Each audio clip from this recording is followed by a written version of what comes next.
Gonna wait here a minute. Hopefully everyone's having a good morning, noon, night, wherever you are.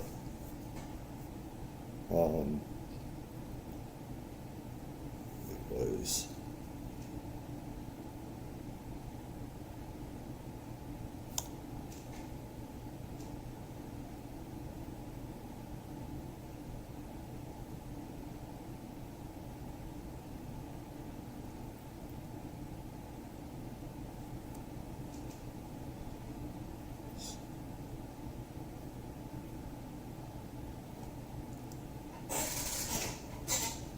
Bit earlier than usual, and I like to do that to get more people in and stuff like that to see this and everything. This is a weird one because I'm not on any political line.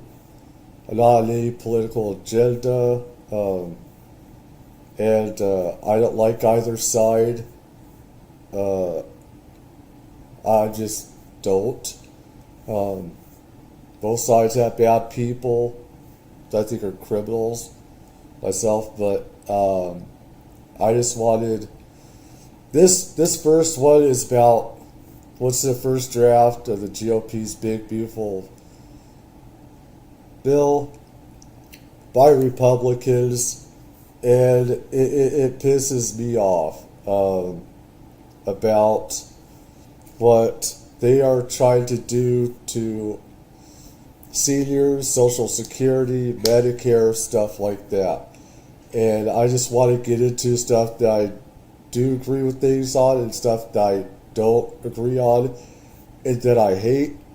This is going to be an 18 plus cast. I could put that in the title description.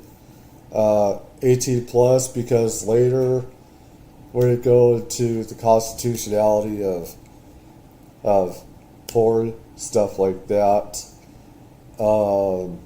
Because what Republicans are trying to do is destroy something that's totally constitutional. Democrats are trying to also destroy this country by letting criminals here, terrorists, and everything else. Anyways, so it's going to be one of those things, and I think I get less viewers because I'm not on one political side. I don't like politics. I don't like how politics and how deranged people, brainwashed people have become with it, with politics nowadays. It really pisses me off.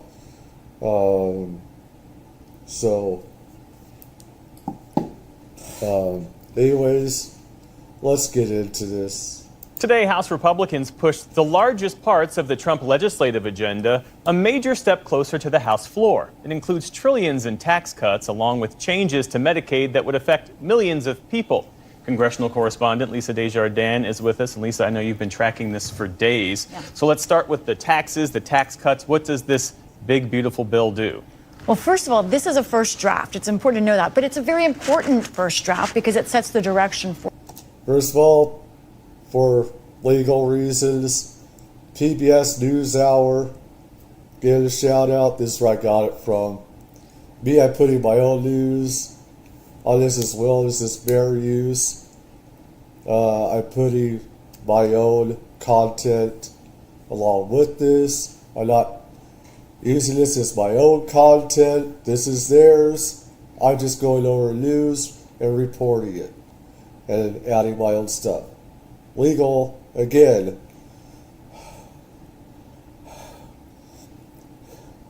PBS NewsHour, get a shout out. Let's go.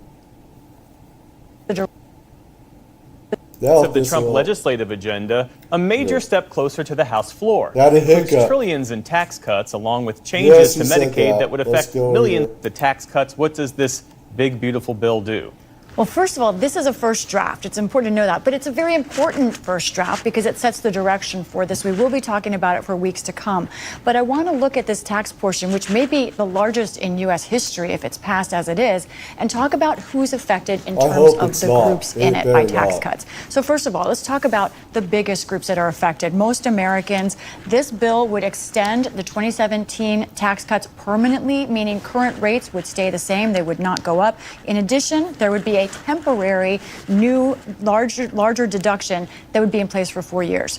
Now, families, they also would benefit. The child tax cut will go up. Again, that is just for 4 years. Now, do you notice this? It's only for 4 years. So it's like Trump and they want this where it's like you have us in office, Republicans in office. Vote for us over the next 4 years. Vote for us. Vote for me. And we'll keep on continuing it. However, since it is for 4 years, if you get us out of office, then, well, you're not going to get it. Now me, since I'm not a political person, I put this out for everybody for forever, just about. So, let me see. A tax credit, I'd have that. I'd have that forever. And there will be a new $1,000. I mean, with kids, diapers you have to use. How many diapers? Tens of thousands of diapers, didos, and stuff. I mean, let's be honest here. I mean, Jesus. A credit, something we haven't seen before, for babies born in the next 4 years that parents could invest. For workers, Trump's pledges, no taxes on tips and no taxes on overtime pay. That is in this bill right now, but again, only for 4 years. What about his pledge on Social Security? That's not in here. They are not blocking taxes on Social Security. Instead, there's a new deduction for seniors up to $4,000. Now, at the same time, Republicans are also ending an array of green and climate-related tax incentives that were put in place under Biden. They want those to go. A good chunk of the money to pay for the tax cuts comes from Medicaid. So what are Republicans proposing there? Right. All right, honestly, I know that some of the climate change stuff is a scam, but I know some of it is real. It's 50-50, I know that. But, I mean, listen, we all want a cleaner planet, but the U.S., the only real places that are doing this is, of course, the U.S., UK, and EU that's doing this stuff. Cutting everything, that's trying to make things greener or whatever. Other countries don't give a shit about it. They're lying and say they're doing stuff, but they're not. Anyways.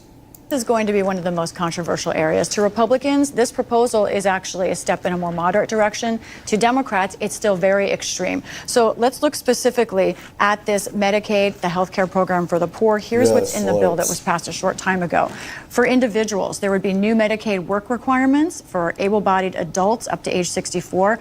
Some people on Medicaid now, those just above the poverty line, would have to pay a copay in order to get health care. Now, for states, some very big changes.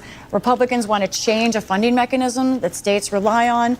They would also penalize states who choose to pay for undocumented immigrants to be in Medicaid. Finally, the bill does aim to cut down on fraud with a more rigorous. This is where, okay, illegals shouldn't be getting all that stuff for free. They shouldn't. This is the reason why you have all these mass protests with the illegal stuff like that, is because they're getting all this stuff for free, including, food stamps. They're getting free rent in some places, housing and stuff, and it's just, that I get. Totally. Kind of set of they're taking our money and giving it to them, Americans that need it, and wasting all this money and everything. So. Eligibility checks. Now, this passed after a 26-hour committee hearing over it. You won't be surprised that the two parties see this very differently. Yeah. This bill is part of a broader effort by the Trump administration and DOJ to shrink the federal government and federal spending, particularly in the health and human services space. And there's a good reason for that, because you guys are using it illegally. That's why, Your fat asses are blowing up a balloon there and it's stinking up the place. You have all this illegal activity.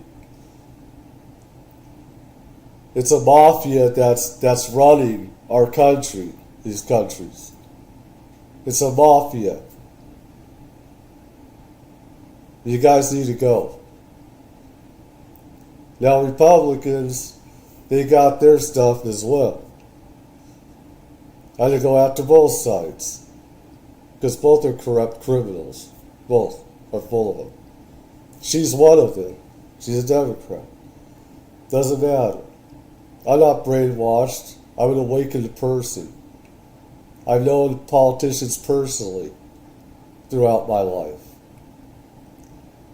She stinks. And these are impacting people's lives. Republican reforms to Medicaid do not take away from the vulnerable. They strengthen and preserve Medicaid, directing benefits to those who need them instead of directing them to those who do not. I do see that. Now, some Republicans openly dispute that, and they say, like Josh Hawley, Senator of Missouri, that he thinks there are real cuts here. Other Republicans say this doesn't go far enough on Medicaid. Yeah, and we've had some of those Republicans on this program, Chip Roy and Nicole Maliotakis. So you've looked at the actual numbers.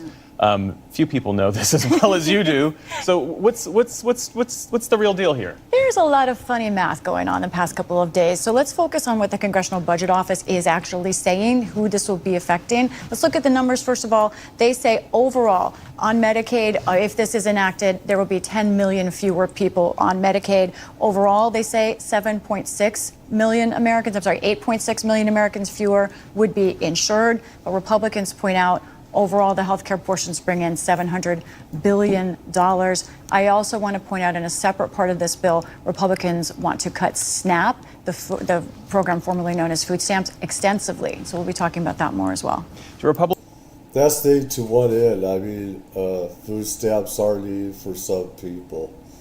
And so where do they want to cut that? I mean, it's for illegals, I get that.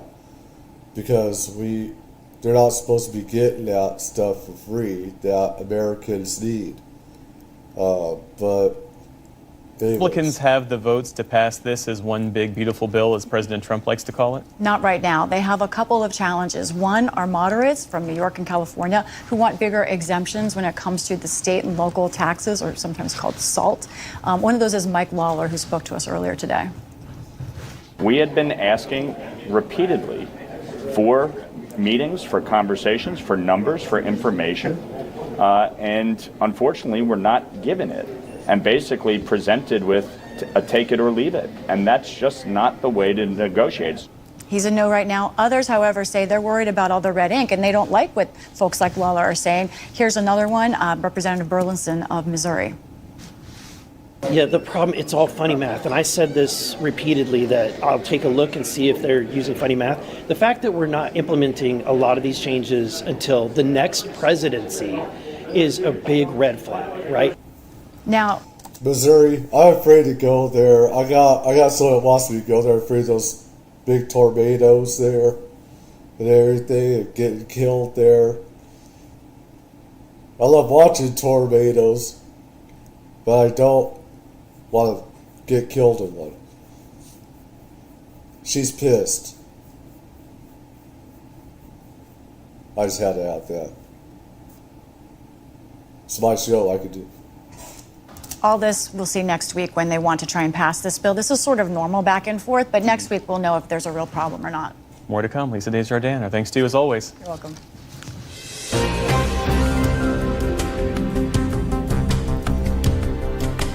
There's some other stuff here. Let me see here. Let's see. Let's see. Let's see. GOP.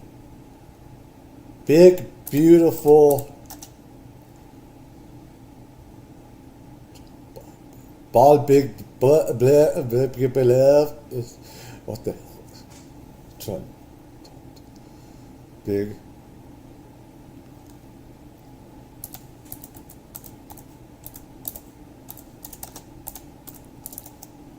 Let's see.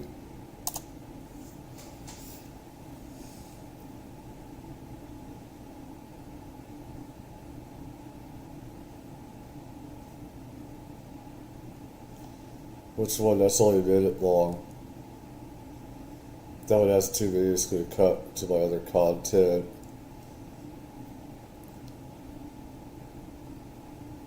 So what was that one? That was 2 days ago.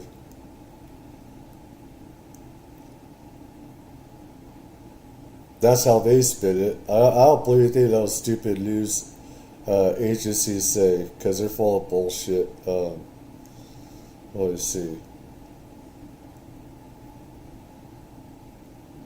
I want to be careful where I get it from, because I do know that they have their own political BS. Let me see. But one thing that I did not like is how they want older Americans to want to push the age up. You have to work until you're 65. And that's just bullshit. People stop hiring you in your mid-40s. They stop hiring people. Let's see. That was 1 day ago. Let's see. 5 trillion. Let's see.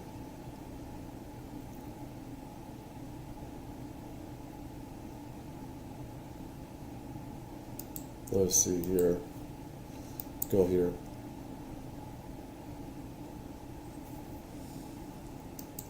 Republicans have made significant progress on the One Big Beautiful Bill. 9 out of 11 committees have passed their pieces, and the 2 remaining committees will be done quite soon. After our committee work, after that work is done, we will move on to the next step. But before we do, I think it's important that we not forget what is at stake for the American people if this bill doesn't pass, which I'm confident it will. And what's at stake? Think about it. I hope some of it doesn't. A good amount of it doesn't. When you try to get older people in there, they're in their mid-60s, you have no business telling people in their mid-50s and 60s to keep working, because when they get in their mid-40s or 40s even, these places do not want to hire you. You're over the hill. You're not young enough. You don't have all the mental prowess. You're not fast as you used to, and everything else. You just don't. And they recognize that. They want young workers and stuff like that. They don't want old people in these jobs. When you're in your mid-50s and 60s, that's retirement. When you're 50s and 60s, that's supposed to be your retirement. But these bitches, the Republicans, pieces of shit, want you to keep working in your mid-60s, early 50s. It's ridiculous. These dumbasses, all they do is talk BS all the time. No matter which side you're on, that's all they do. Argue about the other side, not do what they're supposed to, yada, yada, yada, and nothing gets done.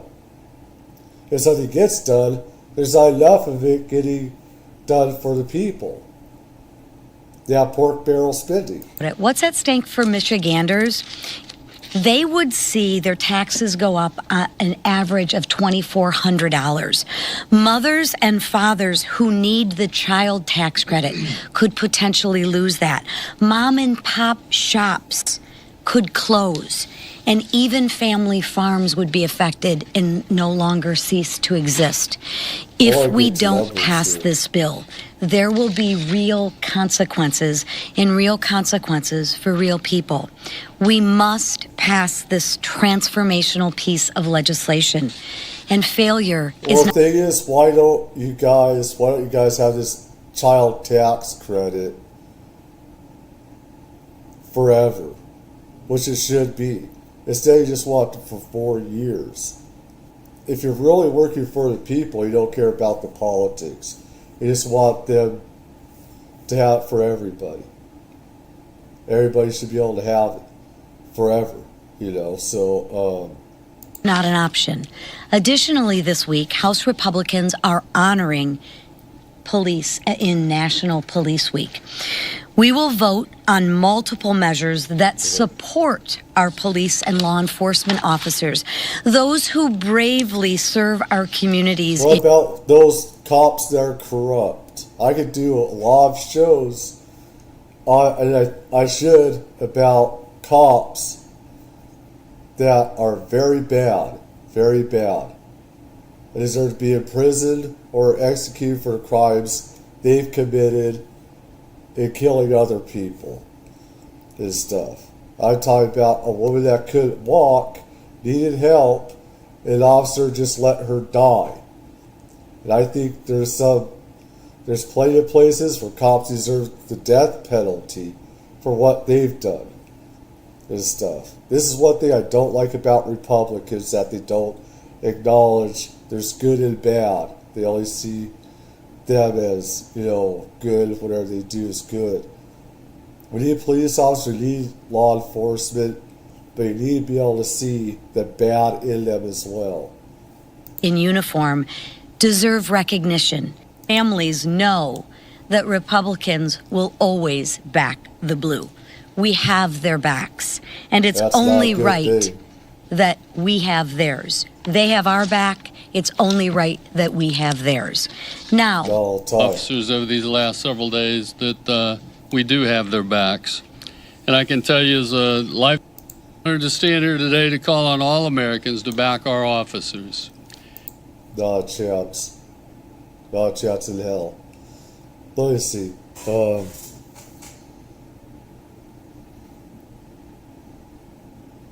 Let me see here. Wisconsin Senator Ron Johnson joins me now. Mr. Senator, you wrote in the Wall Street Journal, quoting now, "The ugly truth about the big, beautiful bill. You want more spending cuts." Can you tell us specifically where you want those spending cuts to take effect? Yeah, throughout the more than 2,000 lines in the federal budget, which we never scrutinize. I've laid out a number of pre-pandemic spending options going back to Clinton in 1998, Obama 2014, Trump 2019, and leave Social Security, Medicare, and interest alone. You take those actual total expenditures, increase them by population and inflation, you'd end up spending somewhere between $5.5 and $6.5 trillion. This year we're spending over $7 trillion. So that's a huge gap. Doge and Elon Musk have shown us how to do this. You have to look specifically, line by line. We're just not willing to take the time or do the work. Do we have the time? So we have to do that. Do we have the time to go through all these pages line by line? Surely that's talking months, isn't it? Put a lot of people on it, okay? Yes, we have time. Listen, I've always been for a multiple-step process. I think it's a mistake to do one big, beautiful bill. This is the reality of it. This is the reality of these bills. Most people in Congress, senators, do not ever go through all of the bill. Only few do on certain bills. And later on, a lot of these congressmen or women read what they sow, and see things that they didn't like about that bill and wish that they had voted for that. Instead, they go by just the stuff that they hear about that's good, and then they vote yes or no on it. That's the problem. Bill. So we're actually going to add to the deficit. I mean, I would think the first goal of a budget reconciliation process by Republicans would be to don't make the problem worse. My calculations, we're going to actually increase the deficit. We're going to go from $37 trillion in debt to over $60 trillion in debt over the next 10 years. It's completely unsustainable. So we've got to get this under control, but give the president the border funding, extend current tax law, take an automatic tax increase off the table, make sure we don't default on our debt. We could have already had that done. But now we're into this very complex, very difficult negotiation on one big, beautiful bill. It's just not getting the job done. I ran in 2010 because we were mortgaging our children's future. We were $14 trillion in debt. Now we're $37 trillion in debt. And Republicans aren't fixing the problem. We're exacerbating it. That's unacceptable. Can you see yourself voting for this big, beautiful bill at all? Not in the current structure, no. Again, I refuse to vote for something that's going to actually increase the deficits, exacerbate the problem from the current situation. Again, we shouldn't be talking about this right now. We should have been doing all the work, like you say, multi-step process. We'd already have the border funding, we'd have defense, we'd have $850 billion of real savings banked already. Plus, we could have extended current tax law, taken tax rate increase off the table. We could have had all that done, but unfortunately, decisions were made to do one big, beautiful bill. It's not beautiful. I'm sorry. It's not a big, beautiful bill. That's called rhetoric. There's one thing it's mislabeling. There's one thing that really false stood. Advertising. I'm sorry to interrupt you. So I just got limited time, but there's one thing that really stood out to me when I saw some of the proposals. The requirement, the work requirements for Medicaid don't kick in until 2029. What's with that? Precisely. What's with that? Yeah, what Again, the this fuck is the up game with they that? play. They get a score. Again, this is like Whitby. I'll gladly pay you Tuesday for a hamburger today. We're going to cut spending 10 years when I'm not even in Congress. Again, that's the problem. This is not serious. It's exacerbating the problem. It's not solving it. I've got a great video on my X page. All our Republican leaders saying we don't have a revenue problem. We have a spending problem. And this bill is primarily about tax cuts. We can't afford to cut taxes when we're running over $2 trillion a year deficits for the next 10 years as far as the eye can see. Yes, okay, I've got to leave it at that. But Senator Ron Johnson, thanks very much for joining. He's definitely wrong about that, but yeah, we can. Wisconsin Senator Ron Johnson. Because without all the taxes, you can spend more. It fuels more money into the machine that we have. The more we can spend also makes more better productivity, more spending on everything from food to fast food to getting even services on TV, internet, stuff like that. It's a win-win. So this BS about taxes is just that BS. Let me see.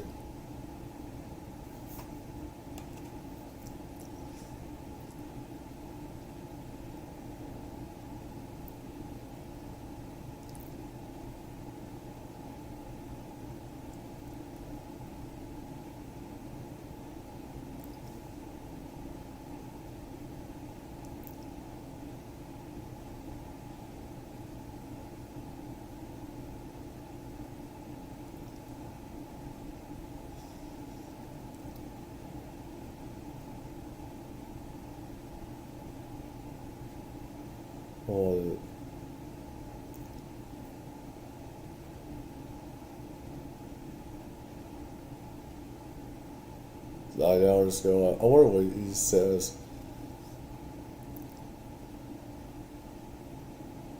I just wonder what he says. I really see here.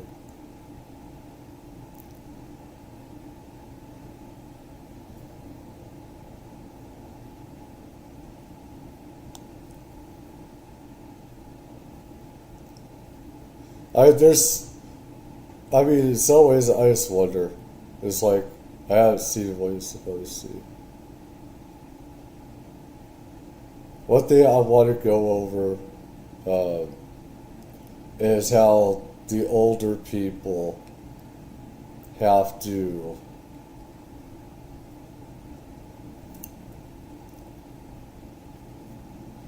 let's see. I like an independent place, not just. I don't see that. What is this?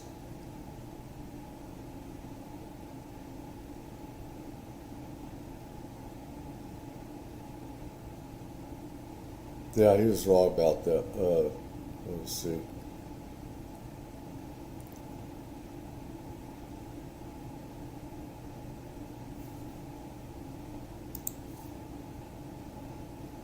Hey guys, what's up? I'm Erin and welcome.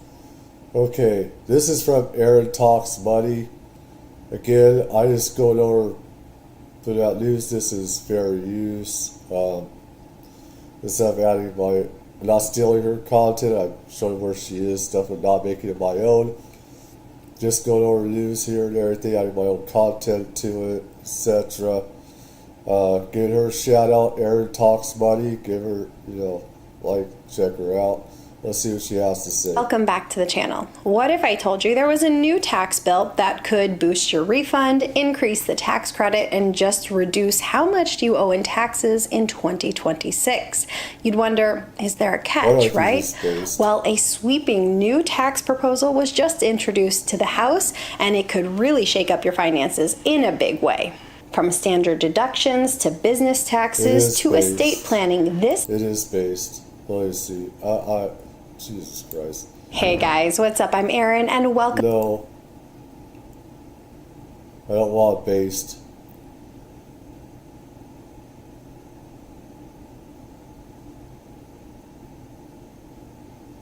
What is this? That's 24 minutes.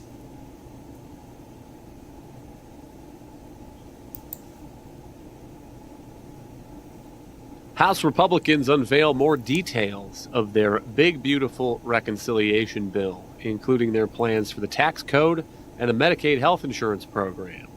But has Speaker Mike Johnson managed to bridge the GOP divisions enough to get this over the line?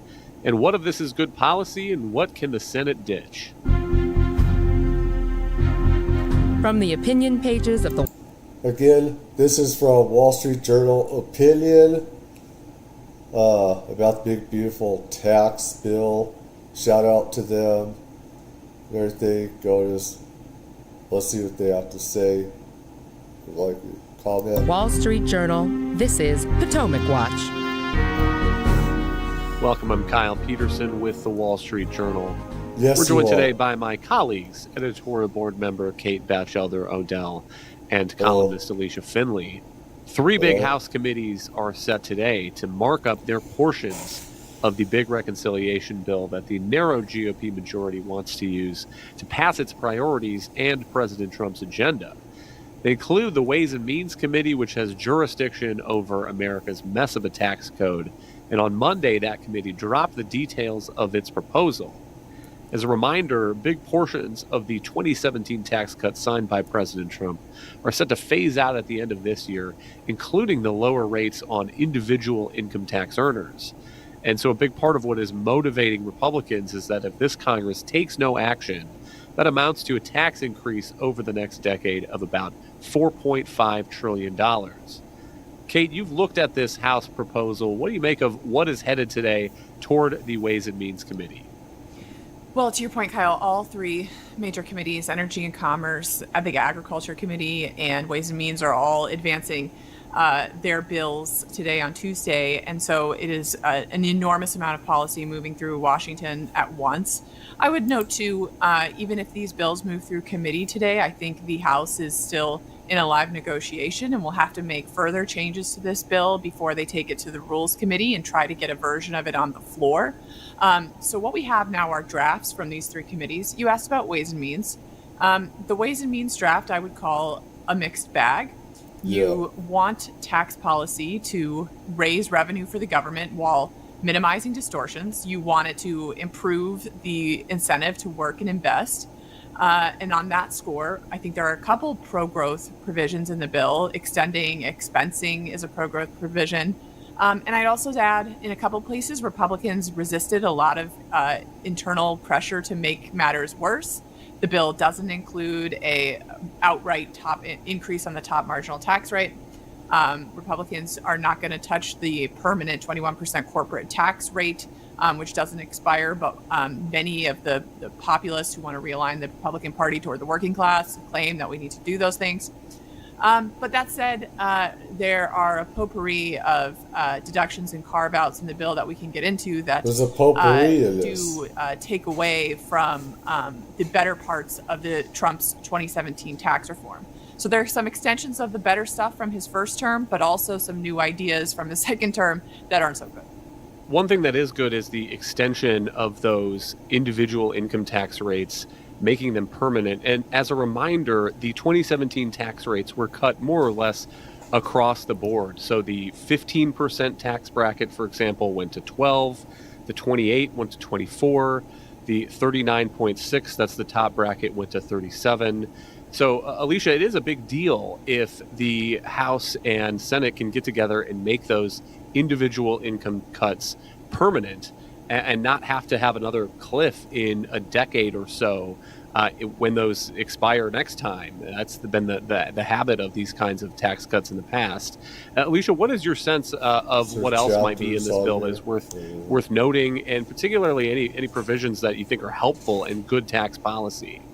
Well, I'm probably a little bit more in the bah humbug camp of things, that I don't really see many silver linings here. Okay, yes, it does extend the rates or makes them permanent, but Democrats supported that for all but the top rate too. And so I guess the other silver lining would be, well, if it doesn't, you don't have another opportunity in another 10 years for this kind of negotiation. There isn't another opportunity to include all these carve-outs and exemptions that just become bonanza for lobbyists. Now, I guess maybe a couple other highlights, and we can get into the lowlights, of which there are many more. But the highlights would be that it eliminates the IRS direct file program, which was essentially the IRS's version of TurboTax, but instead of minimizing your tax liability, it would probably seek to maximize your tax liability. It also, I think, increases the penalties for unauthorized leaks of taxpayer information, such as happened a few years ago with the IRS contractor Charles Littlejohn. And so this could discourage similar leaks to progressive outlets like ProPublica. There's also an increase in the small business exemption or small business deduction from 20% to 23%, and it will be made permanent. So this would essentially be a deduction for a tax cut for small businesses, which is something. But there's a lot of other carve-outs and exemptions and loopholes for particularly favored groups or industries that, to Kate's point, really just muck up the tax code and reverse some of the simplification that those a major benefit of the 2017 reforms. Let's dig into some of those carve-outs. One of them is no tax on tips and no tax on overtime. These were promised by President Trump on the campaign trail in the 2024 election. So Republicans maybe felt that they had to do something on those. But Kate, it does strike me as a big step backward for a tax code that is supposed to treat all sources of income equally, that is not supposed to have distortions. I worry it's going to motivate people to reorganize their business affairs and their working affairs. And there's going to be arguments about who is going to qualify for these, how it's going to be structured. Notably, this is from the Ways and Means Committee write-up of what is in this bill. It says tips must be received by an individual in an occupation that traditionally and customarily receives tips on or before December 31, 2024. So they are trying to avoid non-tipped jobs from turning into tipped jobs. But I think that's going to be hard to avoid, and there are going to be arguments at the margins of whether, housing contractors, electricians, and so forth are people you give tips to. What about people who are working the front desk at a fast food restaurant? I mean, those historically have not been tip jobs, but lately everything has been turned into a credit card kiosk, and now more and more of them are taking tips. Kate, it's going to be a bonanza, I think, for the tax lobby. I believe that Republicans and Democrats want a lot more control of our money with central bank digital currency, stuff like that, and have more control about. They want a cashless society, which is bad, and because they can't see where our cash dollars are going. They want to see where all our money is going, which they don't have a right to. And there's a lot of other things I could go into with like World Economic Forum, stuff like that. And that's another story or video or whatever. that I really don't do on this site, have done on this site, but others. But It will be a bonanza for the tax lobbyists because you'll have government having to define what industries. Of course, some places you can use your debit card to put a tip, so people could argue that, but I believe that, we should also use cash because you never know when there's going to be electrical outages.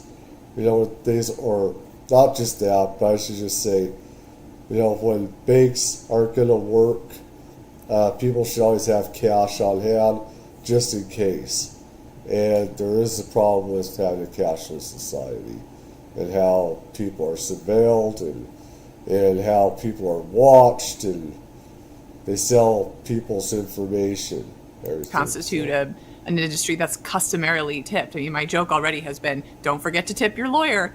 Industries will find ways to get in under this customarily definition. I'd also note that some...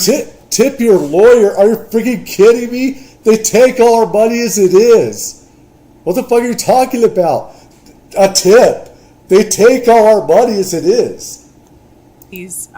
Some of these carve-outs are ostensibly temporary or only for a few years, which is just a complete gimmick. You have to do that because they're expensive on paper to have permanent, but the assumption is that they'll be extended forever, and I think that's the right assumption because they become very difficult to get rid of. I mean, another one that Trump is certainly driving is the deduction for car loans, which serves no economic purpose. Another lowlight is expanding the child tax credit for just a handful of years to $2,500. There's no economic rationale for that. It's just a constituency, a favored constituency of the GOP. You don't have kids, do you? You must not have kids. Say it has no economic value or just an idiot. Maybe you're saying this, maybe I'm getting what you're saying is wrong, but anybody that's had kids, and I have, and everything, and how much money goes into that, you gotta be pretty dumb and stupid to say that.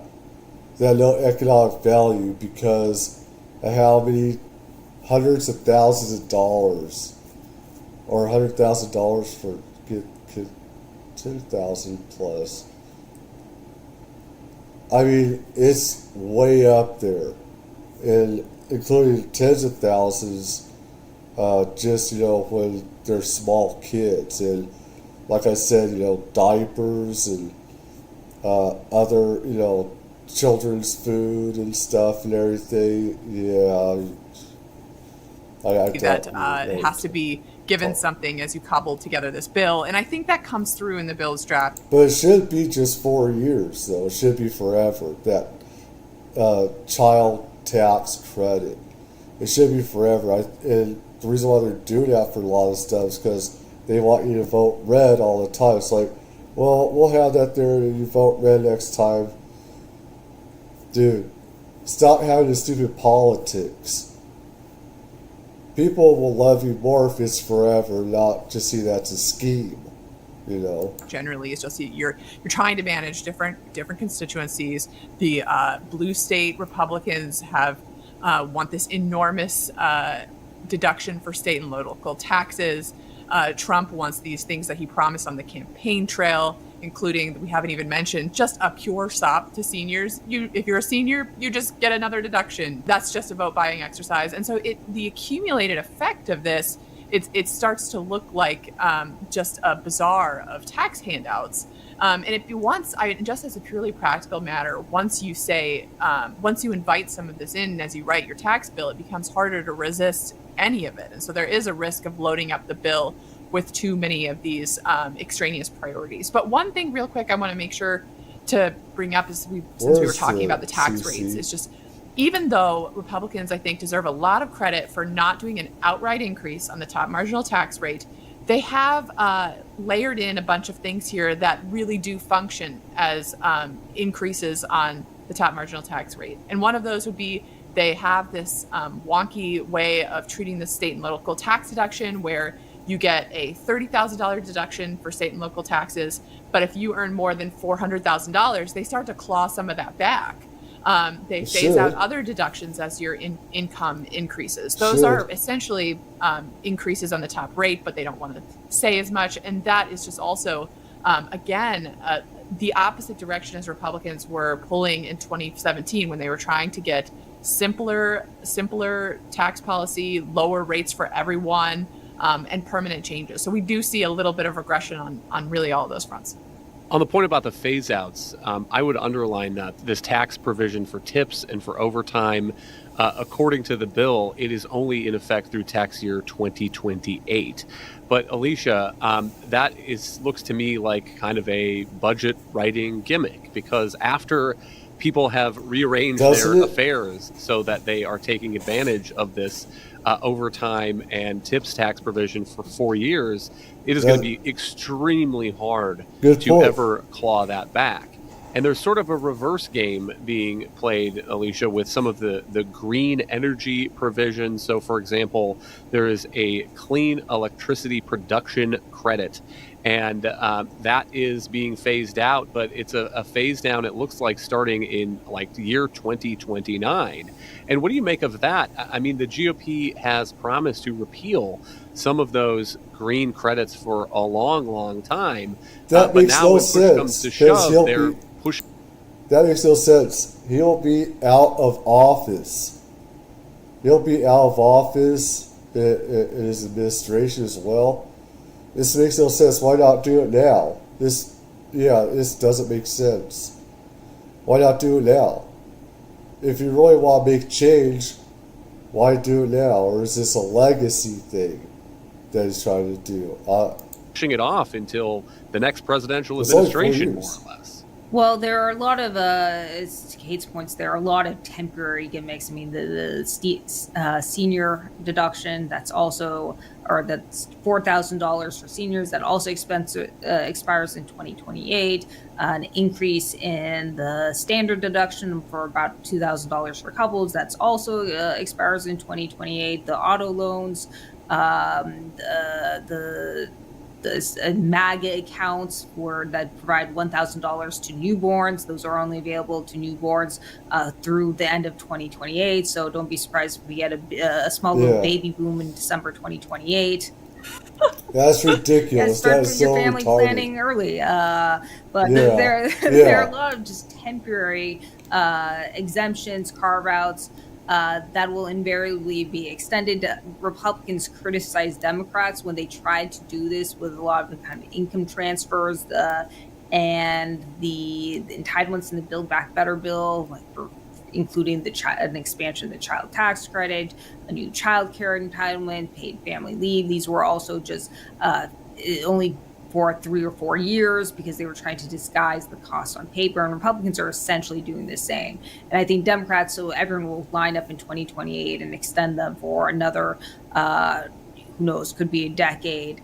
And you'll probably actually see increase in some of these deductions and basically increases in the deductions and the benefits. Now going to the IRA tax credits, so the Inflation Reduction Act increased the tax credits for various kinds of green energy. What this does is it does start to phase it out under the IRA. These tax credits, particularly for wind and solar, would effectively never phase out because they were linked to a reduction in the electricity system's greenhouse gas emissions. And under all forecast that the U.S. would not achieve that at least for another 40 years. So the Republicans are effectively trying to phase them out, but this won't happen. If you look at the history of the wind production tax credit and the solar investment tax credit in 1992 and 2007, they were all supposed to be temporary with phase outs scheduled every 3 or 4 years. And the Republicans and Democrats would link arms at the end of the year right before they phase out, and they'd extend them for another 3 or 4 years. And I will guarantee you, I'm willing to bet a few $1,000s right now that will happen at the end of right before these start to phase out in 2029. And again, one of the reasons they're doing this phase out is so that they can claim that they're phasing them out and they're ending this kind of green green. Oh, that makes sense. I see totally. She makes sense. Yeah, because you put that into law, the reduction, these reduction acts and these tax, reductions and everything, and they're there for 4 years. Then it's just like area, we have these house spending, government spending, stuff like that. And whoever doesn't vote yes on a spending bill or cuts that could come from this, if they don't vote, yes for stuff to continue, they know their party will be blamed. The party can be blamed. If they keep it going, the people are going to love the party more. They're going to love either side for getting this stuff through, keeping it going throughout every 4 years, every year, etc. So this is all political BS. It's just ridiculous. This is how politicians scheme, how, they just, make it look like they care and they don't. If they did, either side, they'd have this stuff going forever, tax credits, stuff like that, instead of every 4 years, etc. So scam that they campaigned on, but they're not really willing to take on the renewables lobby to do it. Alicia mentioned MAGA accounts. Let's talk about this idea a little bit. This is a provision for Money Accounts for Growth and Advancement. That is the MAGA account acronym. It says it's a new kind of savings account designed to incentivize education, entrepreneurship, and home ownership.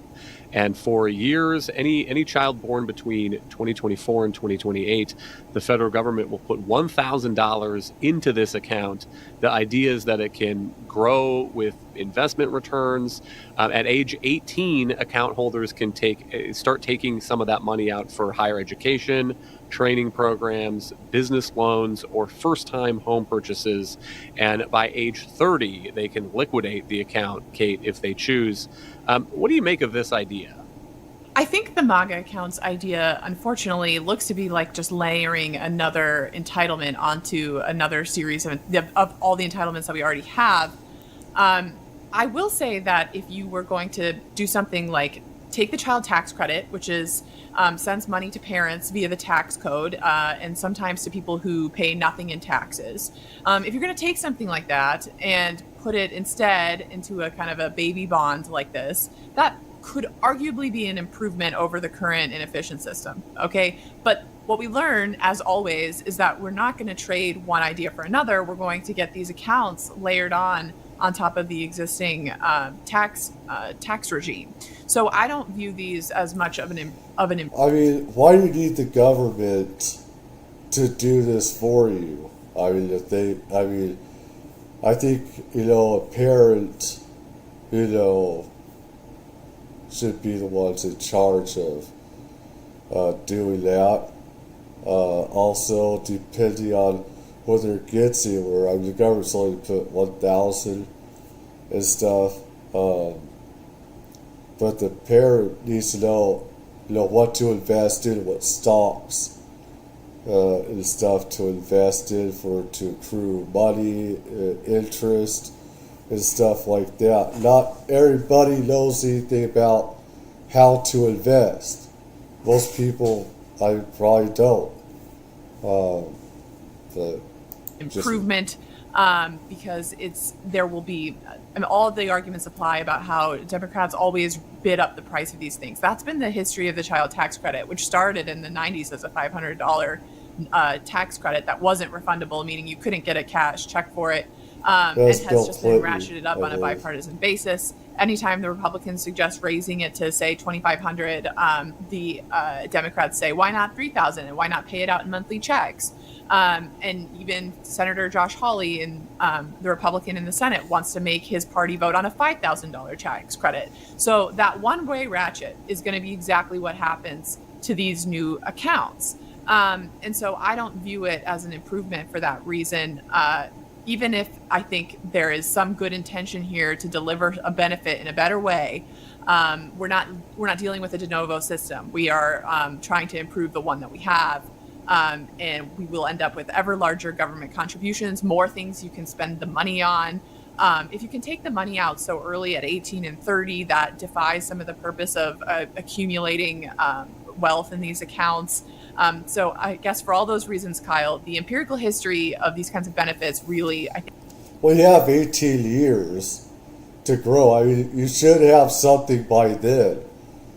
You know, I mean, if you don't, then it just proves you're bad with money. You don't know anything about investing and stuff. I mean, people need to get with the right, people about where to invest, put stocks and dividends and all this other stuff into, etc. So, I mean, or bonds or whatever. So it's, that's really how it's going to grow. You let it go over time.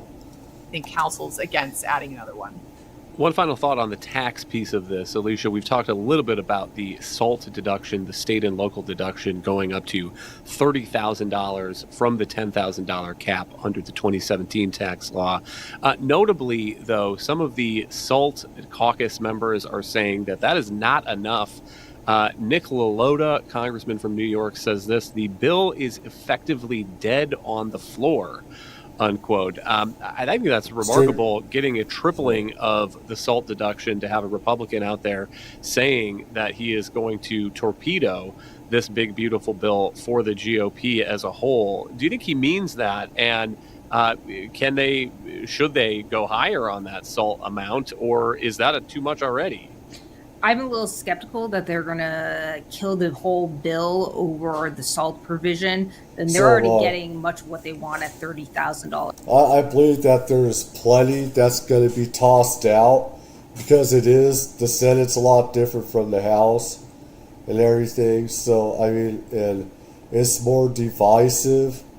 More people on different sides than people in the House, so I mean, it's, that there have been plenty of people that said they're not going to vote yes on it, and there's stuff that both sides don't like in this bill, so. Now, this won't necessarily benefit people who earn over $400,000, as Kate points out, because of the phase out, but it'll still cover a substantial share of their middle class, and which is really the voters. Maybe it won't help all the people earning $1 million in income. And I say that because the IRS has already provided an enormous carve out for states to provide essentially loopholes for pass-throughs and hedge funds and such. So really the SALT hits the wage earners not so much as these partners in law firms, accounting firms, private equity, and such.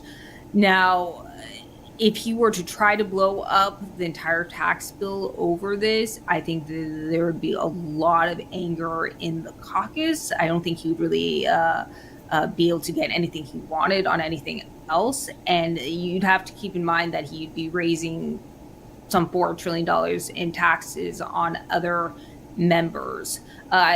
One other point is that Democrats also said that a lot of Democrats in these kind of moderate districts from New York, New Jersey, and California said the same thing in 2021 and 2022 when Democrats were debating the Inflation Reduction Act. And they didn't. The Democratic leadership didn't make any changes to the SALT. They didn't bow to these members. They let them howl about it and continue to campaign on it. But they didn't end up actually bowing. In part, I think they wanted the increased revenue from the SALT. And if they were to try to increase the SALT limit or eliminate it entirely, it would be very expensive on paper, and then they'd have to find some other ways to raise the revenues to cover it.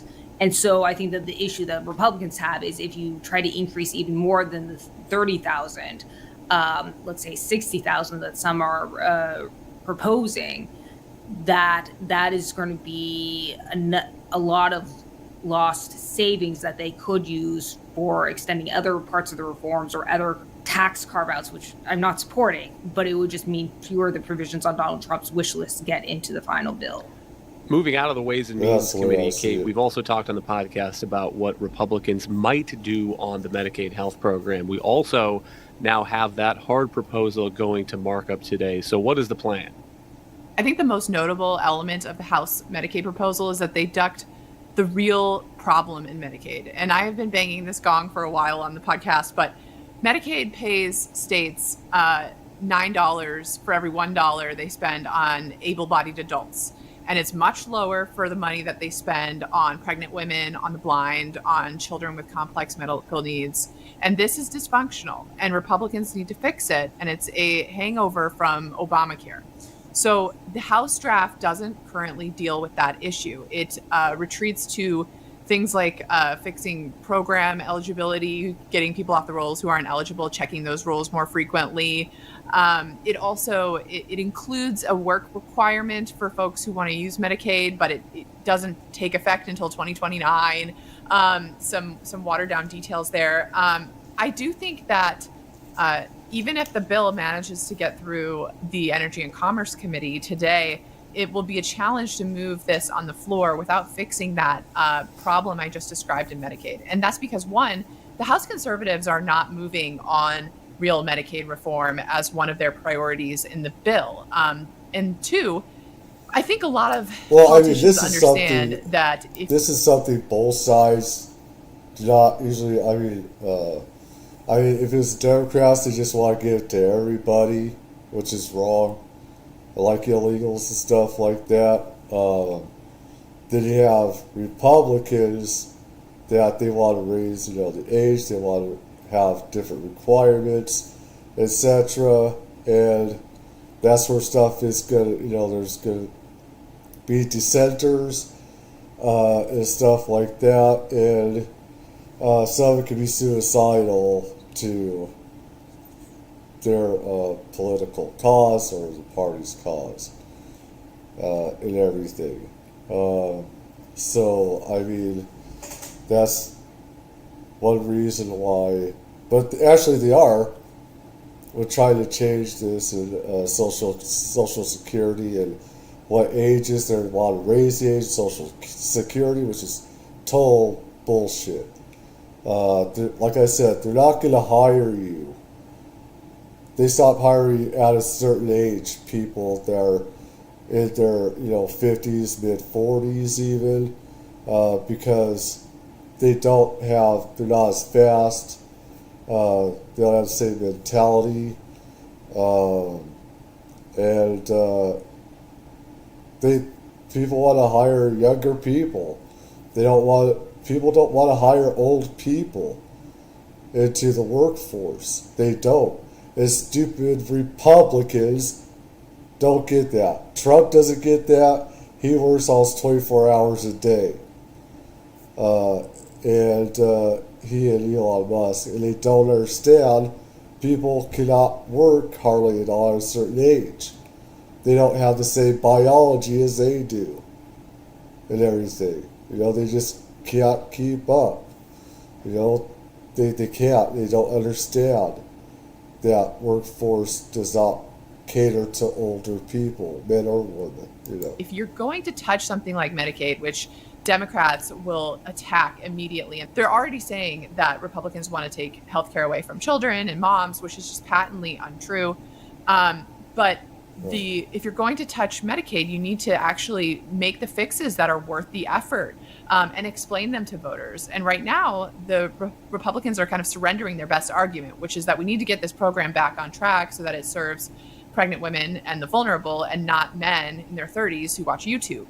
Those are not who the program exists for.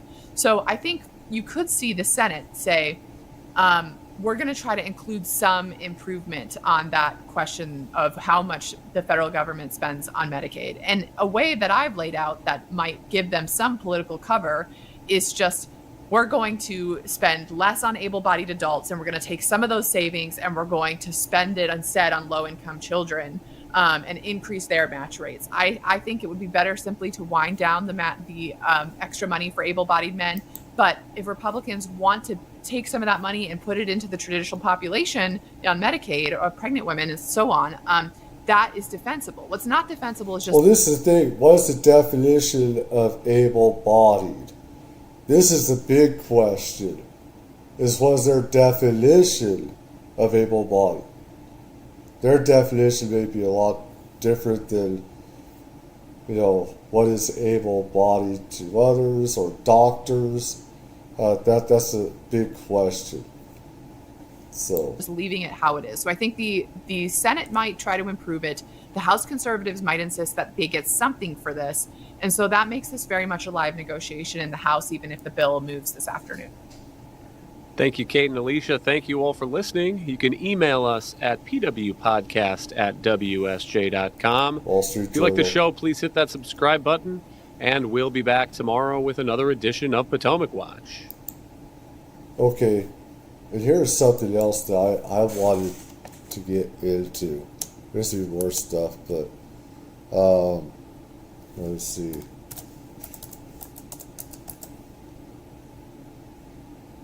New scum here.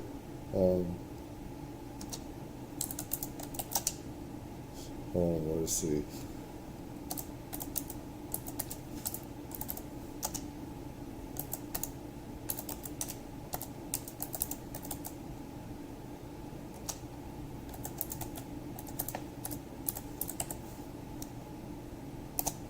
House Republicans unveil more details of their big, beautiful... Yes, he said that. Thank you. Let's see. How long? I want to go to what it has.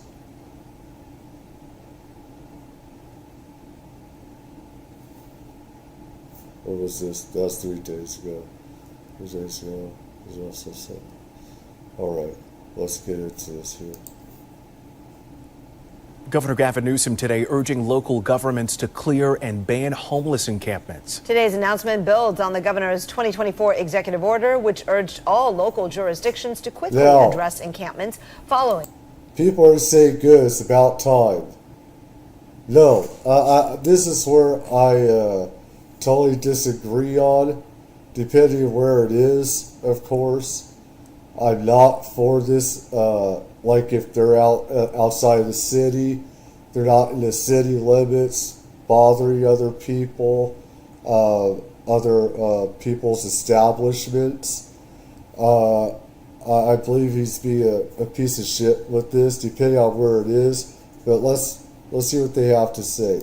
The Supreme Court grants pass decision. And today, the governor released $3.3 billion in voter-approved funds to expand housing and treatment options for the unhoused population. We have team coverage on today's announcement. ABC 7 News insider Phil Matier looks at what this means.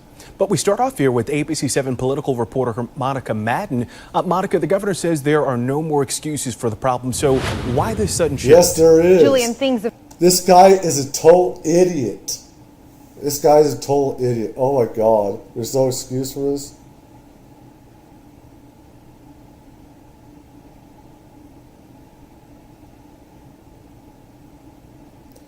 I have my own experiences with homelessness and everything. A lot of people do not want to be in a home, in a house, or with other people, because there's a lot of criminal stuff. There's murder that happens in some of these homes. There's bad criminal stuff that happens in shelters. People can get stabbed, fights happen, etc. And people just want to be left alone to do their own thing. Now, like I said, depending where they are, is whether I'm for or against it. It's very subjective. And everything. Of course, dramatically changed almost a year ago after the U.S. Supreme Court ruled that local officials... Shout out ABC 7. This is where I'm getting this and everything. Legal disclaimer here. ...can criminalize public camping even if there are not enough shelter beds as an alternative. But now Newsom says the state is expanding treatment options through some grant money. It simply cannot continue. Governor Gavin Newsom is pressuring California cities to ban homeless encampments. We want to see real reduction in unsheltered homelessness in the state. I'm not naive. that this You're is stage very one. naive, This is the very beginning of the stupid, end too. of the first phase process. The Democratic governor says his model ordinance can be adopted by any local government. That's for the It would press. ban That's camping why he on did that. sidewalks, parks, bike paths, or any other public property. And to help, he's releasing more They than should $3 be billion there. They should from be there. Proposition 1 to clear camps. The needs for beds are overwhelming. And that's why we're so excited about today's announcement. And now it's about driving these projects to completion. Cities and counties could ignore Newsom's suggested proposal, but it's already being welcomed by some Bay Area cities. Fremont Mayor Raj Salwan tells ABC 7 News, quote, "Cities like Fremont have been doing their part, but we were never meant to solve homelessness alone. State and federal support is critical to delivering long-term solutions." And a spokesperson for San Francisco Mayor Daniel Lurie echoed that sentiment, saying the governor's announcement encourages the region and state to continue making progress on this issue. The public wants this problem solved, there's no question. An April poll from UC Berkeley found 40% of California Democrats support the arrest of homeless campers who refuse shelter. We're spending a huge amount of money. That's unconstitutional, you piece of shit. People have a right to be homeless if they want to. It's not a crime. You're trying to make them criminals? Fuck you. If I don't want to live in a house, if I don't want to live in an apartment, that's what being American is about. Being American is being able to live pretty much just about wherever you want, as long as you're not destroying other people's property and stuff. Okay, even paying taxes is un-American. There's nothing American about paying taxes. We didn't have all these taxes and everything else until the Civil War, until after, the Civil War and everything. And as for Reconstruction, and they said it's just going to be for a while.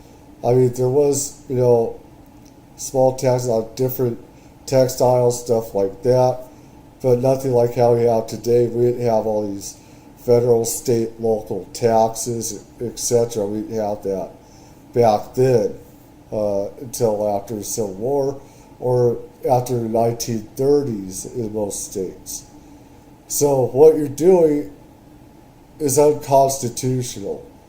You can't criminalize, I mean you can, but it's unconstitutional.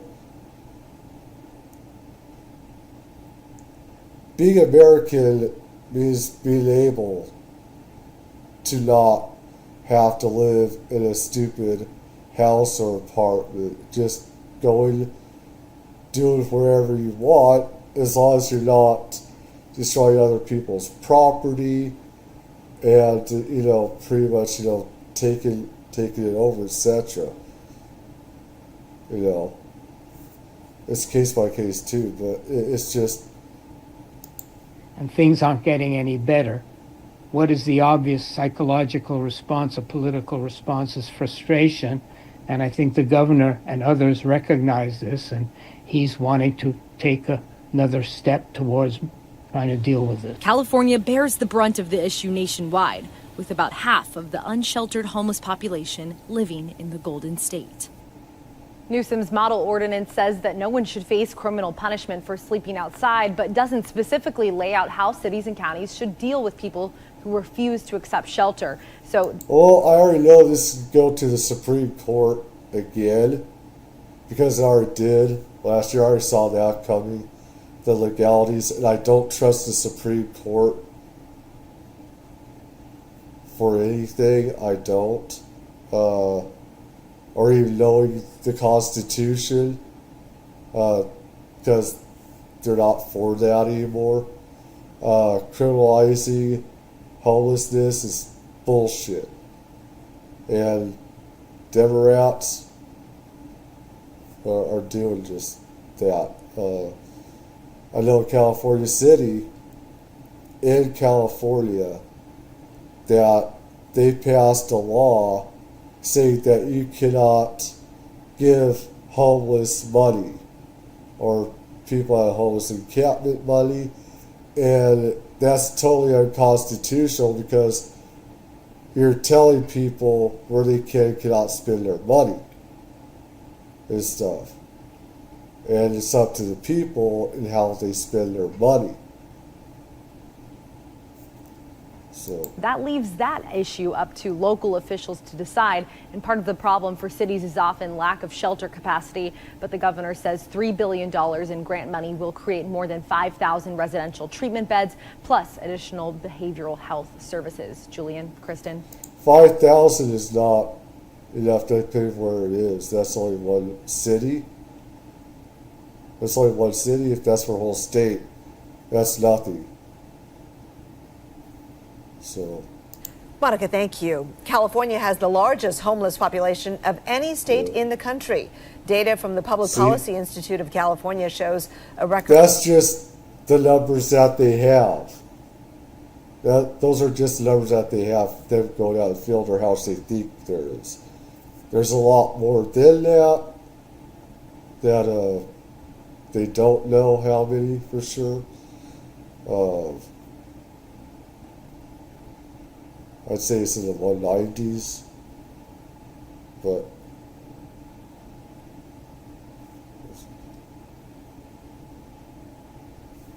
record 187,000 people were unhoused across the state last year. About 38,000 of those were in the Bay Area. Homelessness ticked up 3% last year in California compared to 18% across the U.S. Let's continue our team coverage now with ABC 7 News insider Phil Mateer. Yeah, Phil, this comes on the heels of Governor Newsom's executive order last July. So let's listen to what he said then. I don't think there's anything more urgent and more frustrating than addressing the issue of encampments in the state of California. Today, I announced an executive order to move the process forward. We're done. It's time to move with urgency at the local level to clean up these sites. All right, so Phil, I heard a lot of this is urgent. Pay attention. I mean it. But where's the teeth here? It really doesn't have much teeth at all. What we're talking about here is a huge problem. Governor Newsom is releasing another $3 billion of voter-approved money for it. And as you pointed out, that's going to mean about 5,000 beds and, some 27,000 walk-in treatment patients they can handle. Most people do not do this. They're not going to walk in. They're too fucked up. And I know it's because I see a lot of druggies around where I live. You know, right in front of me when I go outside.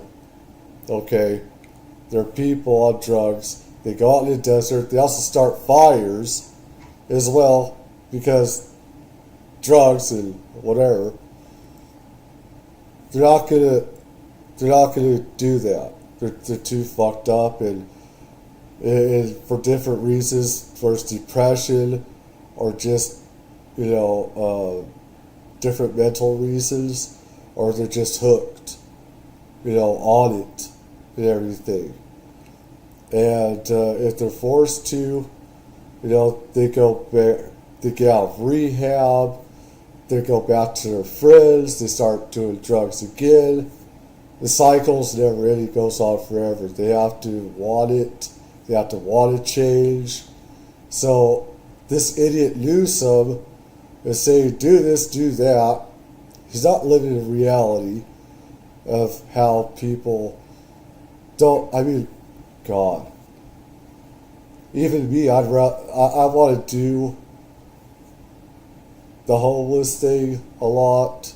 I do. To get away from everything. And see these SOBs try to criminalize it is definitely unconstitutional.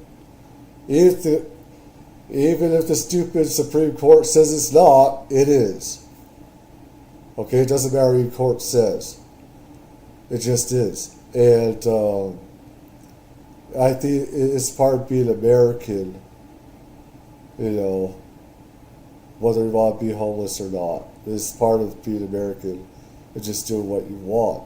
As long as you don't infringe on other people's sanctity and property and not causing trouble and fires and everything with other people and everything. So it's just, they have to want it to get off drugs and to go through intake and stuff like that. This is me knowing people that have been on drugs, seeing people die from drugs and stuff, and we've got 187,000 homeless in the state of San Francisco. Do the math. It's just not going to change that much.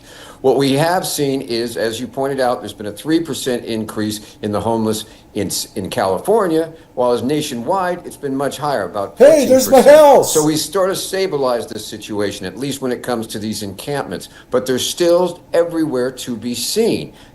Much fewer of them, however, in San Francisco. San Francisco has virtually eliminated all those tent encampments we saw south of Market and we saw in the Tenderloin. They're still in the Bayview. And in San Jose, the mayor there is talking about saying we're going to arrest or cite people if we offer them shelter 3 times in 18 months and they refuse. So it's not like the locals aren't doing it, but Newsom is the locals are telling me this sounds like the governor is trying to just foist this on us, say, I've done mine. It's up to you now.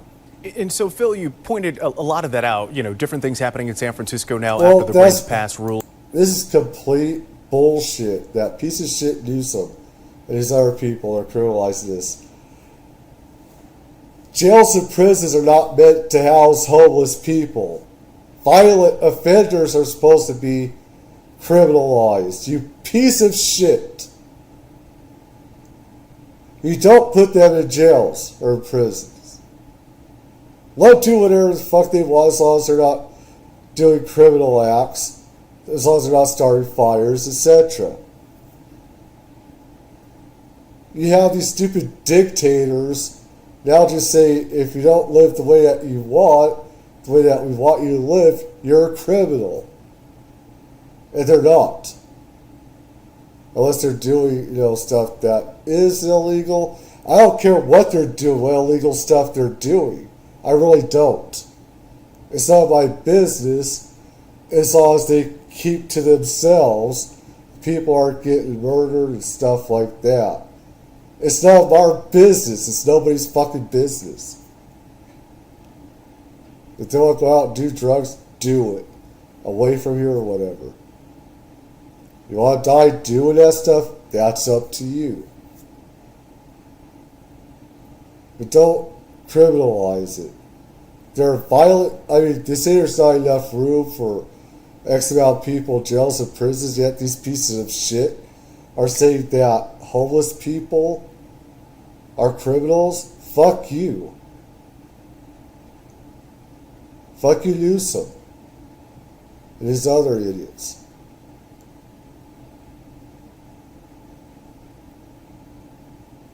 It pisses me off because only violent offenders are supposed to be in jail and in prison and stuff. And if you're mentally too fucked up, you should be in a mental facility or whatever. Two-facedness of the Democratic Party. Oh my God. It's just...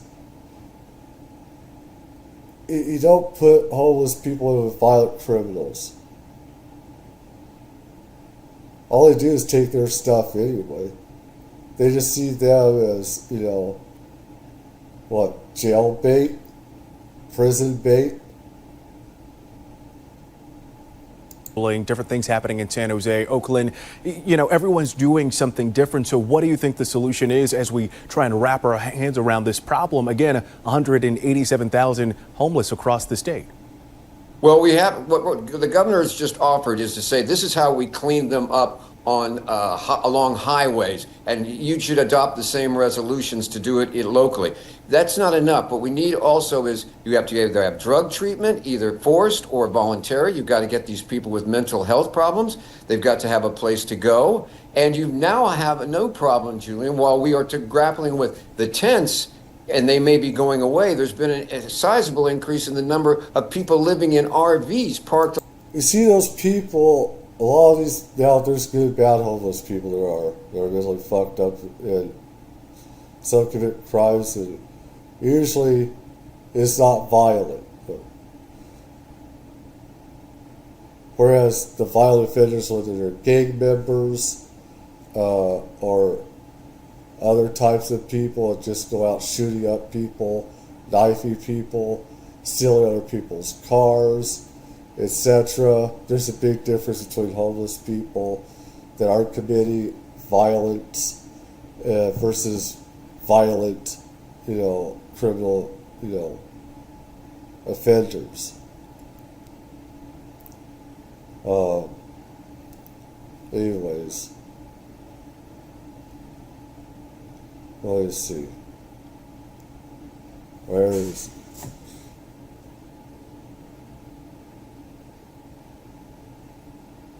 that one?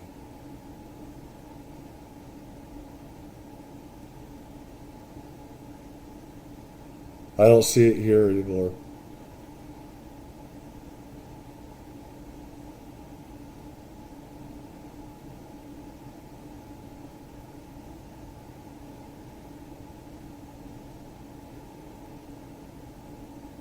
This was a piece of shit criminal himself.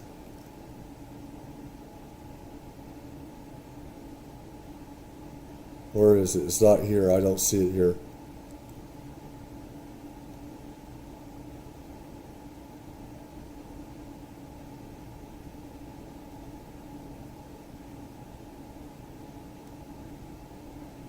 Okay, let's see the other one.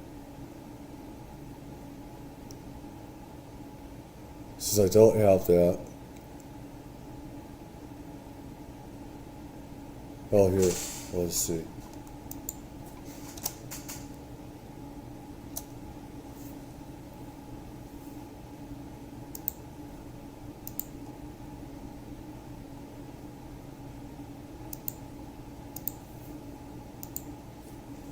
Let's see.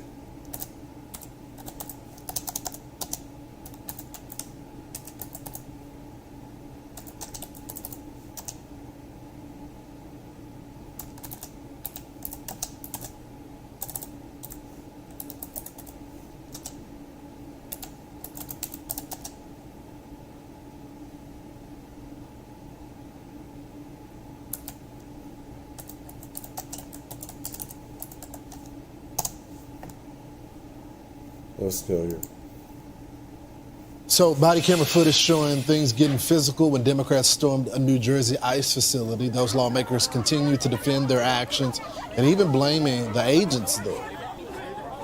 People just are afraid of this un-American hyperactivity, this weaponization of law enforcement. We were getting reports prior to our tour that children were there. We did not know the status of the facility or the status of the detainees. And so that is why we showed up there to do our job. They made this a violent scene that we were unfortunately all a part of. And it's something that should really shock all Americans. DHS Assistant Secretary Tricia McLaughlin joins us now. So Tricia, I guess the big question is what happened that day? It looks like law enforcement were trying to do what they do every single day, is transport people that are illegal, that have been put into custody. What about human and sex trafficking that's going on with illegals that doesn't get reported? Also, why weren't those uglies body slammed themselves? Why? Let's see. Yeah. They normally secure that area. It looks like that the mayor tried to block that as well as members of Congress. What can you tell us? Yeah, Lawrence, these members of Congress and protesters, a mob of protesters, stormed this gate to try and enter the detention facility. The detention facility holds members of MS-13, child rapists, murderers, arsonists, drug traffickers, American killers, and for them to try and get these individuals out is just beyond the pale. We know that the mayor, we know these members of Congress want their 15 minutes of fame so desperately. So body camera footage showing things getting... Body camera footage showing... Okay, stupid YouTube. Anyways, disclaimer, I know all illegals are not bad. I know that. It's just, I reported on this for Fox News. Anyways, I just want to put that out. Things getting physical when Democrats stormed a New Jersey ICE facility. Those lawmakers continue to defend their actions and even blaming the agents there. So that is why we... Trisha McLaughlin joins us now. They have been put into custody.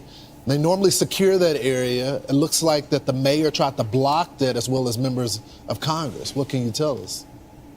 Yeah, Lawrence, these members of Congress and protesters, a mob of protesters, stormed this gate to try and enter the detention facility. The detention facility holds members of MS-13, child rapists, murderers, arsonists, drug traffickers, American killers, and for them to try and get these individuals out is just beyond the pale. We know that the mayor, we know these members of Congress want their 15 minutes of fame so desperately, but they're willing to do it at the peril of the safety of our brave law enforcement and even the detainees as well, Lawrence. Trisha, why didn't y'all charge them? Yeah, we did charge the mayor. Well, not just the mayor, but the members of Congress. I'm looking at them pushing on law enforcement, trying to get into the facility. If it was any other average American citizen, they would have been charged with assault on cop and obstruction of justice. Not only that, but they would have gotten felony counts. Why the fuck haven't you done anything? Why aren't you doing your job? I don't know, maybe you're too young. I don't know. Maybe you don't know the law. But those were felonies right there. Okay? That was assault and battery. Right there. They're assaulting, they're pushing, just touching is assault, or it could be battery. Could be battery right there. Alright? Why the fuck is this fat pig, why is Miss Piggy here not in jail with a felony? If I would have done this, I'd be facing 10 years. I'd be facing like at least 3 years prison. 3 to 10. With different cops, that's add charges. That's 15 years. Why the fuck aren't they getting charged? There's something wrong, special treatment here. What the fuck's going on? I would have been in handcuffs. I would have been thrown to the ground. Why aren't they getting special treatment? Do you not know the law yourself? This is special immunity, though, where there's a two-tiered injustice system. Where they can get away with this, people like us cannot. They should be charged. Why not? This is an ongoing investigation, Lawrence, but you're absolutely right. These members of Congress, this mayor, and these protesters are not above the law. If they had wanted a tour, we will easily facilitate that for them. We actually laid out the guidelines on our DHS Twitter that show you need at least 24 hours of notice to these ICE detention facilities to make sure that staff, that detainees, and that our law enforcement are safe and there's proper protocols and proper channels followed. Here's one of the representatives responding to body slamming agents. Let's watch it. Honestly, do not know how to body slam anyone. What you're watching in a video, and we don't have all of the body cam, and we hope that all of the body cam is released. It was a very tense situation. It unfortunately did not have to be like that. They created that confrontation. They created that chaos. So did your agents create this? You're doing it as a press photo op. Because you're doing that so you get votes to say, hey, I fought for you guys. I fought for your cause. We did what we did. It's all politics. It's confrontation? So it is. Absolutely not, Lawrence. They were just simply doing their job and trying to keep the facility safe. Body slamming, body ramming, striking an officer, pushing, shoving, whatever you want to call it. It sure looks like assault. People should watch that. It's not assault, it's battery. There's no place for that, especially members of Congress. It is so beneath them to be treating law enforcement like this, our brave law enforcement. We thank them for keeping that facility safe and keeping Americans safe every single day. So, Tricia, they later got a tour of the facility. What happened once they received a tour? Did they see anything that was wrong? Well, Lawrence, you'll probably remember that part of the reason that they were protesting apparently is because they were saying we didn't have the right permitting, we didn't have the right inspection, which is absolutely false. We had all the right permitting, all the right fire code inspection, electrical inspection, safety inspection. But in a press conference afterward, just showcasing that they want their 15 minutes of fame, they actually said that the conditions in the facility were quite good and up to snuff. So it's pathetic, and we won't stand for this in this administration. We're not playing games with the safety of our law enforcement. When can we expect, real quickly, because I got to run, when can we expect to hear from law enforcement on if charges are going to be pressed? I just think it's... Why don't you guys pay for them? Of course, why aren't you helping American homeless people? Why aren't you helping Americans that don't have jobs, but you're trying to let them, give them preferential treatment? You want to give them all the money that's supposed to go to the American people that are in need of help. Again, not all illegals are bad. I need to put that out there again. But what's happening here is criminal. It's a dangerous precedent to set. When should we hear from law enforcement on that? Real quick. I'm going to leave that to the Department of Justice, but this is an ongoing investigation and everything's on the table, Lawrence. Roger that. Thank you so much for joining the program. Thank you. I think actually, let me see, I was going to do it.